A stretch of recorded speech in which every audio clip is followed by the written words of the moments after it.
Hi, I'm Pastor Tripp. Today I want to ask you a question. Who cut in on you and stopped you from obeying the truth?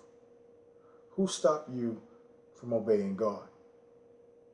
God said that any such person that comes into your life was not sent by him. Let's take a dive into the Bible and see. Go with me to 1 Corinthians chapter 15, and we're going to start at verse 33. 1 Corinthians 15 and 33.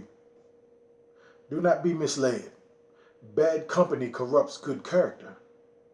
So God said, don't be misled. Don't be deceived. If you know you're hanging out with bad people, people who don't want to have anything to do with Christ, you're in bad company. He also tells you in verse 34, he says, come back to your senses as you ought and stop sinning. For there are some who are ignorant of God. I say this to your shame. Who am I talking to right now? And who is God talking to? People who go to church, who know better. You know better than to be clubbing and all of the things that you're doing right now. You know you don't represent God when you do those things. God said, I say this to your shame, because some people don't know God, and you do know God well enough that you're doing wrong. God says you're hanging out with bad company, and it corrupts good character. Let's keep going. Galatians chapter 5, verse 7. Galatians chapter 5, verse 7. Ye did run well. Who hindered you that you should not obey the truth? Let me read that again. Galatians chapter 5, verse 7. Ye did run well. Who did hinder you that you should not obey the truth? That kind of persuasion cometh not of the one who called you. God said that kind of persuasion didn't come from God. Whoever them type of people were, or that person is, God didn't send them. I've told you in videos before, God didn't send anybody to you to fornicate with you, to hold up your blessings. God didn't send you anybody to have you to be committing adultery. God didn't send you anybody to get you drunk or high or addict you to drugs. God didn't send anybody with you or to you to commit a crime. God didn't send anybody to do anything negative in your life. God didn't send you that kind of persuasion. Go with me to 2 John. I love to go here to remind you of who it is you should be hanging around. Who it is that is bad company. Who is it that's in your life that's causing you to not obey God's word? 2 John chapter 1, verse 8. See, this is why we're always losing. This is why we're always getting our cars repossessed and robbing Peter to pay Paul. Can't pay our rent. Mortgage is behind. Don't never have enough money when you get paid. God said, beware. Watch out that you don't lose the things that you work for. You see, when you befriend the world, you show hatred towards God. Let's do the Bible. 2 John chapter 1, verse 8. 2 John chapter 1, verse 8. Watch out that you do not lose what we have worked for. See, God has blessed us. Got us to the point where we have a nice life, or you got some things going, or you finally got that promotion, or you're up for one. Finally done worked yourself to the point where you're in line, getting ready to get that new job. You're excited about the next phase of your life. Yet you're dealing with people who could cause these blessings to be blocked. Let's go ahead and see what God says. 2 John chapter 1, verse 8. Watch out that you do not lose what you have worked for, but that you may be rewarded fully. Anyone who runs ahead and does not continue in the teaching of Christ does not have God. Whoever continues in the teaching has both the Father and the Son. Listen to this. If anyone comes to you and does not bring this teaching, do not take them into your house or welcome them. Who are you welcoming to your house? Who do you hang out with?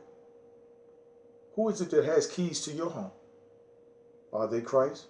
Do they bring this teaching? Do they walk in the way that you walk? Or are they causing you to not obey God's word? If they're causing you to do sin or any of those things I mentioned in the beginning of this video, fornication or adultery, getting high and drugs and clubbing and all kinds of things, God didn't send anybody in your life to support you doing negative. And when you do these things, and you might hide them from your family members, you might hide them from other church members that you're friends with or that you know in the church or you're affiliated with. But God says what? In Hebrews chapter 4 and 13. You might can hide things from people, from man, from family members, from your mothers and fathers. But you can't hide anything from God. And you see, God is the one that is blessing you. So you can't cheat this process. Be careful who you hang with. Make sure these people are not blocking your blessing, keeping you from doing the will of God. Because see, we can only do the will of God. If we want to be blessed, we have to do the will of God. Let's keep going. We'll see it in the Bible. Hebrews chapter 4, verse 13. Just so that you know that you can't hide anything from God. Hebrews chapter 4, verse 13. Nothing in all creation is hidden from God's sight. Everything is uncovered and laid bare before his eyes, before the eyes of him whom we must give an account. Everything is laid bare before God. You can't hide anything.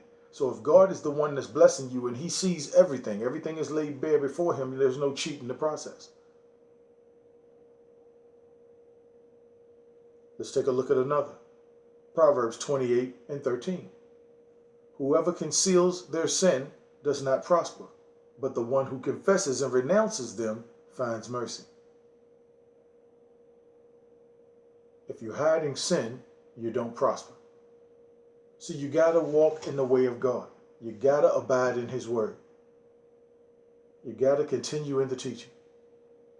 I've told you this before. I just want to remind you, who is it in your life that is causing your blessings to be blocked? Because see, anybody that's in your life that's causing you to not obey the truth, not abide in his word, is blocking your blessing. I'll show you, and then we'll conclude this video. Go with me to John. Let's go together to John chapter 15, verse 7. John chapter 15, verse 7.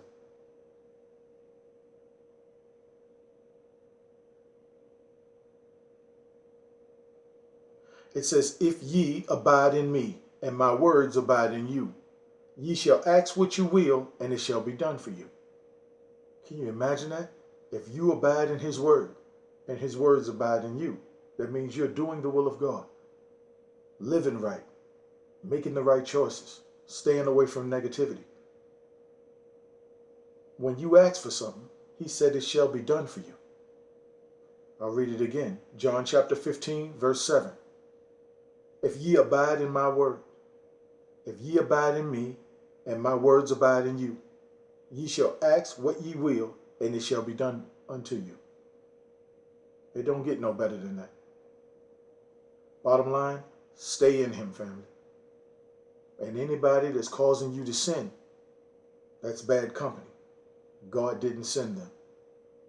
He said the one who calls you didn't send that kind of persuasion into your life. So God bless you. I pray you got something out of this. Again, who is it that stops you from obeying the truth? God bless you. Until next time.